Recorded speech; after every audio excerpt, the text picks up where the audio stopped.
Alors, on va reprendre avec Wolf et Montcalm, c'est ça? Avec la reconquête de Québec par les lichens. Il y avait deux équipes cette année encore qui menaient une démarche qui était plus directement en lien avec l'environnement et son rapport à l'aménagement du territoire. L'une de ces équipes, celle que Claude Lavoie a supervisée, a fait de la sociologie de la traduction sans le savoir, probablement. Catherine Bergeron, Gérard Denis, Romy Jacob Racine et Michael Leblanc se sont servis des lichens. Ils les ont abordés comme des éléments qui ont un rôle dans le problème social que constitue la pollution. Ça, c'est ma lecture à moi.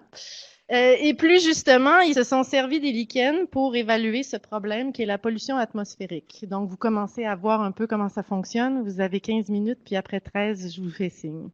À vous. Donc, bonjour, on va être la première équipe à vous parler d'un projet en lien avec le volet environnement de l'essai laboratoire de cette année. Donc, nous avons réalisé notre projet avec M. Claude Lavoie, qui est professeur au département d'aménagement. Et notre équipe est composée de Michael Leblanc, Romy Jacob Racine, Catherine Bergeron et de moi-même, Gérard Denis. Donc, le sujet, comme on vient de le mentionner, c'était les lichens et plus précisément leur lien avec la qualité de l'air. Donc, le tout a été analysé dans la grande région de Québec. Donc, dans l'imaginaire collectif, en ce qui concerne la qualité de l'air, ce qu'on entend soit à la radio, à la télé ou encore ce qu'on lit dans les journaux, c'est que la qualité de l'air est en dégradation et ce depuis de nombreuses années. Que ce soit causé par l'étalement urbain, l'accroissement du parc automobile ou encore les changements climatiques, ce qu'on entend dire, c'est qu'il y a des problèmes, par exemple, de smog ou encore de maladies respiratoires causées par la pollution atmosphérique. Donc, on peut voir un peu ce scénario comme étant catastrophique. Cependant, lorsqu'on regarde certains polluants précis, comme par exemple le monoxyde de carbone ou encore le dioxyde de soufre, on peut voir que ces derniers sont en diminution et ce depuis la fin des années 70, ce qui correspond avec le début de la prise des données par le ministère du Développement durable, de l'Environnement et de la lutte au changement climatique. Donc, la raison pour laquelle on a décidé de vous présenter ces deux polluants-là aujourd'hui, c'est que c'est des polluants qui peuvent affecter le lichen de façon directe. Donc, étant donné qu'ils sont en diminution, et ça depuis de nombreuses années, on pourrait s'attendre à ce qu'il y ait des changements positifs dans le couvert de lichen. Donc, un lichen, qu'est-ce que c'est? C'est une association entre une algue, un champignon et parfois une cyanobactérie. Donc, ce sont des organismes qui ont une croissance lente et une reproduction difficile, mais qui ont aussi une grande longévité. Ces organismes-là sont caractérisés par le fait qu'ils n'ont pas de racines et qui sont aussi très sensibles aux polluants. Et ce fait est d'ailleurs connu de la communauté scientifique depuis plus de 150 ans. Les lichens aussi, ils absorbent l'eau et les contaminants directement de l'atmosphère. Ces différentes caractéristiques que je viens de nommer font en sorte que les lichens sont de très bons bioindicateurs. Un bioindicateur, c'est une espèce soit végétale ou animale qui va nous permettre d'étudier un phénomène un peu par la bande. Dans le cas actuel, on parle de la pollution de l'air, évidemment. Notre projet était basé sur un mémoire de maîtrise en biologie qui a été fait en 1986 par M. Jean Bérubé. Le nom du mémoire était Les lichens corticoles comme indicateur de la pollution de l'air dans la région de Québec. Ce dernier était basé sur l'analyse du couvert de lichens en relation avec trois facteurs, c'est-à-dire les sources polluantes, l'utilisation du sol et le couvert de lichens de 1974. Cela a été possible étant donné qu'il y avait eu une étude de moindre envergure à l'époque. Donc, lors de la réalisation de ce mémoire, il y a plusieurs cartes qui ont été produites. La carte qu'on voit à l'écran, c'est une carte du couvert de lichen en 1986. La zone rouge représente une zone où il y avait très peu ou pas de lichen à l'époque.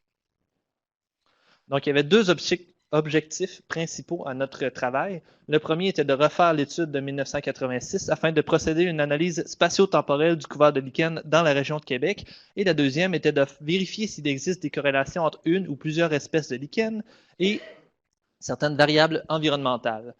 L'hypothèse que nous avions posée au départ était que le couvert de lichen avait connu une augmentation entre 1986 et 2016 dans la grande région de Québec, mais plus précisément dans les quartiers centraux de la ville de Québec. Avant même de procéder à l'échantillonnage sur le terrain, on a décidé de faire une sélection des espèces. Étant donné qu'il y avait 16 espèces en 1986, on a décidé de se limiter à 5. Donc, le choix des espèces a été fait en fonction de la facilité à les reconnaître sur le terrain, de les risques de se tromper avec une autre espèce, mais aussi de la sensibilité avec divers polluants atmosphériques. Donc, les 5 espèces qui ont été conservées, on a Xanthomendoza phalax, la première en haut. On a Candelaria concolare, la deuxième. Ça, c'est deux espèces qui sont tolérantes. Ensuite, on a Flavoparmelia caperata, Evernia mesomorpha et Ponctelia rudecta, qui sont trois espèces sensibles. Lorsque je parle d'espèces tolérantes ou d'espèces sensibles, je parle de la tolérance et de la sensibilité aux polluants atmosphériques, mais aussi à la température. Donc, les polluants atmosphériques qui vont affecter le lichen, comme dit tout à l'heure, ça va être principalement le dioxyde de soufre et le monoxyde de carbone, mais aussi certains métaux lourds comme le plomb, par exemple. En ce qui concerne la température, elle va affecter différemment les espèces de lichens. Certains vont être affectés négativement par le chaud, d'autres par le froid. OK, donc bonjour. Maintenant, moi, je vais enchaîner avec la méthodologie utilisée là, pour réaliser notre étude. Il a fallu faire beaucoup de terrain à l'automne 2016. Donc, mais d'abord, il a fallu localiser les différentes stations échantillonnées par M. Jean Bérubé en 1985 et 1986 parce que notre étude, c'est une étude comparative. Donc, il fallait donc retourner sur les lieux pour voir, c'est ça, ce qui s'était passé. Une fois sur les lieux, dans différentes stations, on a pris différentes photographies, des photographies de tous les arbres dans leur contexte, puis donc de leur environnement immédiat.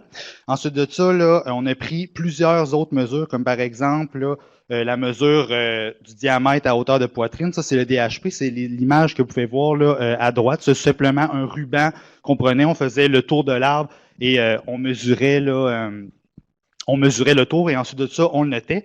Ensuite de ça, il y avait 10 arbres par station qu'on échantillonnait. C'était tous des feuillus qui ne présentaient pas de signe de dépérissement, puis qui avaient un tronc dégagé, puis un DHP d'au moins 25 cm, comme je vous ai déjà parlé. Et ensuite de ça, bien sûr, vu que notre étude c'est sur les lichens, on notait le couvert occupé par chacune des 5 espèces que Gérard vient de vous présenter, mais aussi le couvert lichénique total, donc sur tout le pourtour de chacun des arbres, puis ça à une hauteur allant jusqu'à 170 cm du sol. Là. C'est ça. Donc ça, c'est la localisation. Ben, je prenne mon souffle. OK. Donc ici, vous avez là une carte qui vous montre la localisation là, de nos stations en 2016. On voit qu'ils sont localisés là, dans la grande région métropolitaine de Québec, pardon, principalement là, dans 5 municipalités, qui est Saint-Augustin-de-Desmaures, Québec, l'ancienne Lorette, Bois-Châtel et aussi l'Ange-Gardien. Sinon, en bas à droite, c'est un peu petit, là, mais ça, c'est la localisation des stations en 1986, que Jean Bérubé, là, il est allé pour échantillonner. Là-dedans, on voit que les stations sont localisées autant sur la rive sud que sur la rive nord. Mais nous, vu que la région d'études, c'était la grande région de Québec, on est seulement retourné dans les stations sur la rive nord. Sur les 128 stations qui avaient été échantillonnées en 1986, il a fallu en éliminer 19 tout simplement parce que les indications de M. Jean Bérubé n'étaient pas assez précises. Donc, on a procédé à l'échantillonnage des 109 stations restantes. Ça correspond à tous les points rouges que vous pouvez voir sur la carte.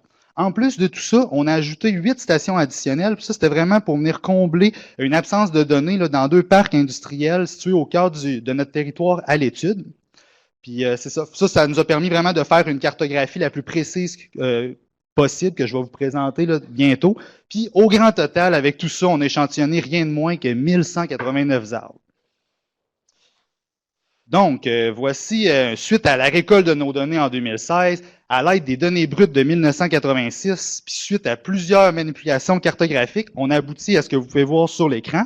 Donc, premièrement, la carte de gauche, c'est le couvert lichénique en 1986. Qu'est-ce que nous apprend cette carte-là? C'est qu'en 1986, il y avait un désert lichénique. C'est quoi ça, un désert lichénique? C'est une grande zone où il n'y a pas de lichen ou très peu de lichen. Sur la carte, toujours la carte de gauche, ça correspond à la zone qui est en rouge. Puis, plus précisément, là-dedans, c'est un couvert de lichen qui était inférieur à 5%. Sinon, ce qui est en vert foncé, ça, c'est le plus haut couvert de lichen. Ça correspond à un couvert de 51% et plus. Puis sinon, les autres couleurs sur la carte, c'est des couverts intermédiaires, là. Donc, finalement, si on regarde la carte de droite, qui est le couvert lichénique en 2016, on se rend compte que le fameux désert de 1986 a disparu, puis que l'augmentation du couvert lichénique total est généralisée dans la grande région de Québec. Puis c'est peut-être bon aussi là, de noter que c'est surtout les espèces tolérantes qui ont augmenté dans leur couvert. Donc, maintenant, qu'est-ce qui s'est passé depuis 30 ans? Fait que pour être capable de savoir ça, on a fait un modèle statistique élaboré qui nous a permis de trouver qu'il y avait 3 principales variables environnementales qui influaient qui influençaient particulièrement le couvert lichénique total dans la grande région métropolitaine de Québec. La première, les sources polluantes qui sont situées près des quartiers centraux là, de la ville de Québec. Même dans les quartiers là, qui étaient autrefois là, pollués dans ces quartiers, pollués là, dans cette zone-là, on a même retrouvé une espèce sensible, celle que vous voyez ici, Flavoparmelia caperata, qui n'était pas là en 1986, mais qui était là en 2016. Donc, c'est déjà une bonne indication en ce qui a trait à la qualité de l'air. Donc, à part ça, qu'est-ce que nous apprend cette variable-là? C'est plus qu'on se rapproche des sources de pollution du centre-ville, plus le couvert de lichen a augmenté entre 1986 et 2016. Ça pourrait être dû au fait que les industries polluantes, comme par exemple la papeterie White Birch que vous voyez ici, on peut penser aussi au port de Québec, Arrimage-Saint-Laurent, puis d'autres qui sont tous dans ce secteur-là, ils ont modernisé leurs procédés puis leur équipement industriel pour se conformer à de nouvelles normes environnementales. Puis ça s'est fait depuis environ les années 1970. Donc, suite à ces améliorations-là, leur émission là, de polluants atmosphériques qui affectaient tout particulièrement les lichens, donc le fameux dioxyde de soufre et le monoxyde de carbone que Gérard vous a parlé tout à l'heure, ils ont grandement diminué. Donc, ça a permis aux lichens de recoloniser là, quand même abondamment, de façon marquée, le milieu à proximité des sources polluantes dans la ville de Québec. Mais, d'un autre côté, malgré que les principaux polluants qui affectent les lichens y ont diminué, ce qui, par le fait même, a amélioré en tout cas, ça a contribué à améliorer la qualité de l'air, plus on va se rapprocher des îlots de chaleur urbains, qui est notre deuxième variable environnementale, moins le couvert de lichens a augmenté entre 1986 et 2016.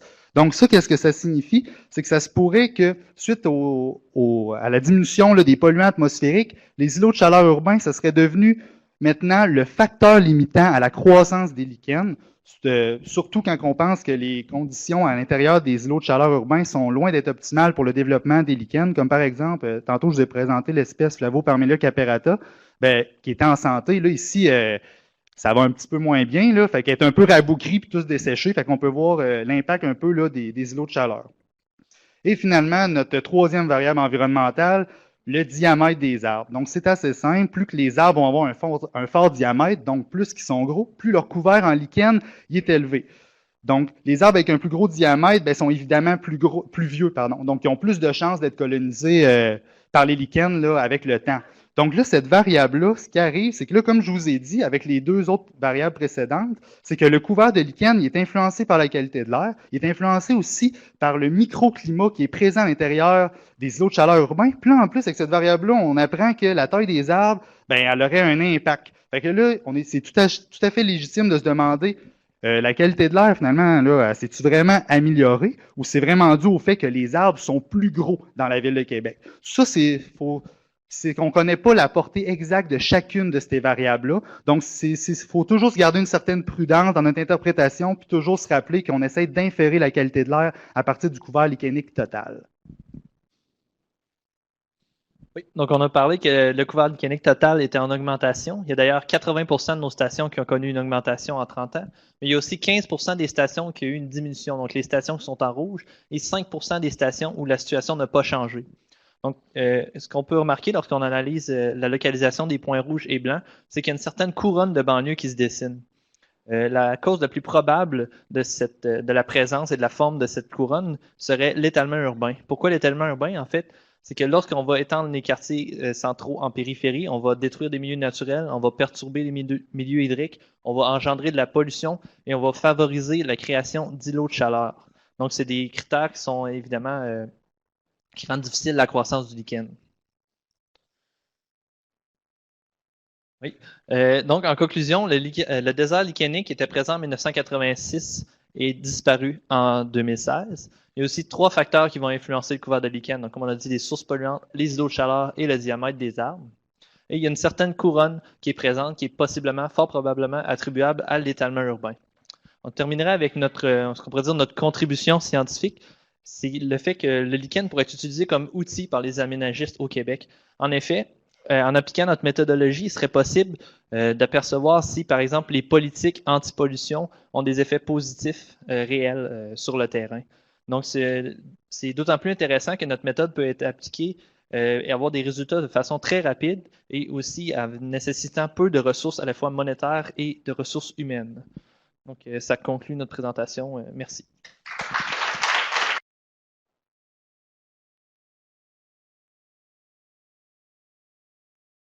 Merci beaucoup pour cette présentation dans les temps. J'ajouterais moi aussi que c'est un outil de compréhension, donc pédagogique aussi, qui pourrait être utilisé plus largement, mais donc il y a plusieurs contributions. Quelles seraient les questions qu'on a dans la salle pour commencer, avant d'aller voir ce qu'on dit en dehors de cette salle?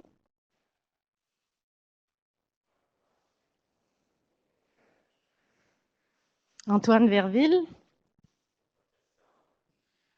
Avez-vous, je ne sais pas du tout, vous n'avez pas parlé, mais avez-vous été en mesure de faire un comparatif finalement entre vos données puis les taux réels dans l'air de dioxyde de carbone ou vos deux polluants? Parce qu'on voit l'évolution, mais mettons, est-ce que ça concorde avec ça? OK.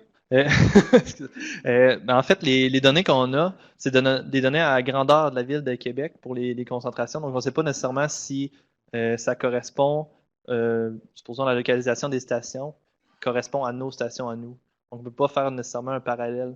Donc, on sait que la tendance est logique. Il y a une diminution et une augmentation du week-end, mais on ne peut pas savoir précisément où étaient ces diminutions de SO2, par exemple.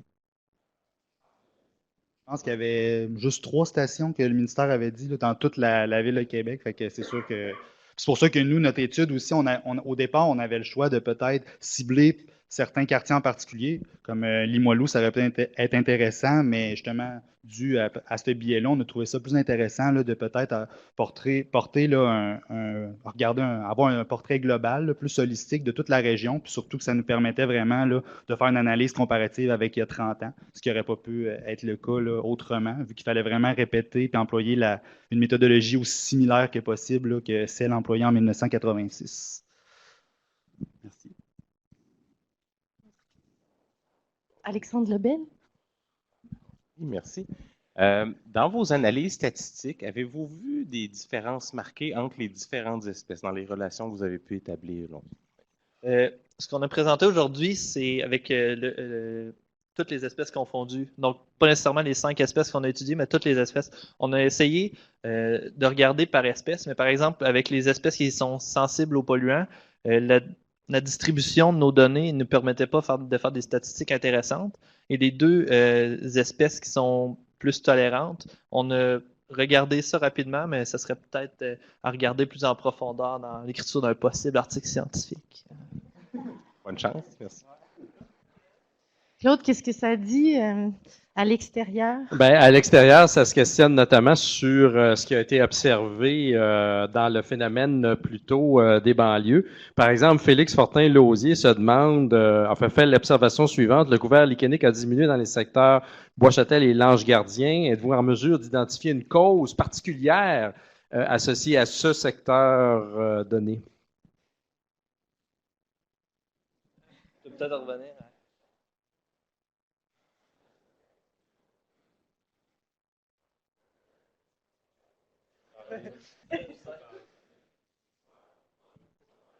Oui.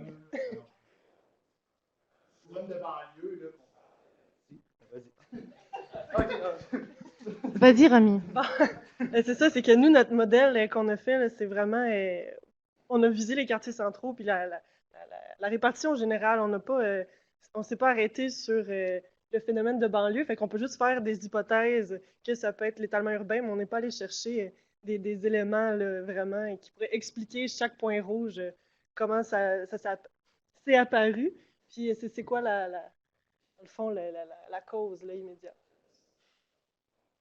Donc, c'est ça, ça revient un petit peu là, à ce que je disais tantôt, dans le sens, on a décidé d'avoir comme une vision plus globale. Fait que c'est sûr qu'on est peut-être moins capable là, avec comment qu'on a fait l'étude, de vraiment, là, vraiment y aller très, très localement. Mais quand même, là, à la place, c'est que ça permet tout de même là, de tirer là, des conclusions là, sur l'ensemble du territoire. Là. Moi, j'aurais une question, si je peux me permettre. Donc, vous avez fait cette évolution avec un pas de temps de 30 ans. À quelle fréquence pensez-vous qu'on devrait monitorer tout ça? Auquel cas? Ben, pour être capable quand je faisais ça, d'avoir des résultats aussi flagrants que ceux qu'on a eus, je dirais, ben moi, je pense que 30 ans, ça serait vraiment une bonne période. Mais c'est sûr qu'il y a déjà une étude qui avait été faite avant même celle de M. Jean Bérubé. Elle avait été faite en 1974, puis déjà de 1974 à 1985, il y avait déjà certains changements dans le couvert lichénique qui avaient été observés. Il y avait déjà une certaine hausse qui commençait à être observée parce que les procédés industriels, justement, je l'ai dit, c'est au début des années 1970. Fait que même à l'échelle de 10 ans, on pourrait commencer à avoir certaines tendances. Mais c'est sûr que, tu sais, pour que ce soit plus flagrant, ça vaudrait peut-être la peine de laisser passer au moins, je dirais, là, une vingtaine d'années. Je pense que ça serait. Mais des fois, on veut pas que ça soit si flagrant non plus. Ah non, peut-être, c'est ça. Non, ben c'est ça. Fait que, mais 10 ans. Ouais, c'est ça. Faut laisser le temps quand même au lichen parce que c'est des espèces qui. La reproduction, on l'a vu, là, est quand même difficile, mais 10 ans, ça peut laisser quand même assez de temps, là, mais on n'aura pas les résultats les plus époustouflants. Je sais pas si ça répond. Oui. Oui. Félicitations. Merci.